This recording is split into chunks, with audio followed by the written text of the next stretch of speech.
Tag und Nacht im Arbeitsgewand, es ist sein Geburt. Auf die Feiertag wartet er schon hart, spannt am Gleis ein Risslein und auf geht's in die Stadt. Doch der Gaul, der ist faul, hat kein Zahn mehr in sein Maul. Wackelt hin, wackelt her, aber sonst rührt sich nichts mehr. Ja, der Gaul, der ist faul, hat kein Zahn mehr in sein Maul. Wackelt hin, wackelt her, aber sonst rührt sich nichts mehr.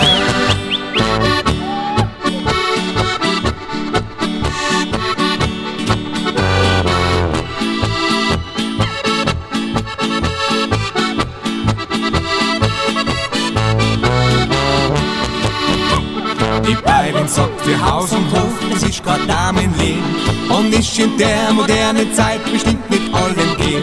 Sie sorgt für die Gemütlichkeit, verwöhnt den Ehemann.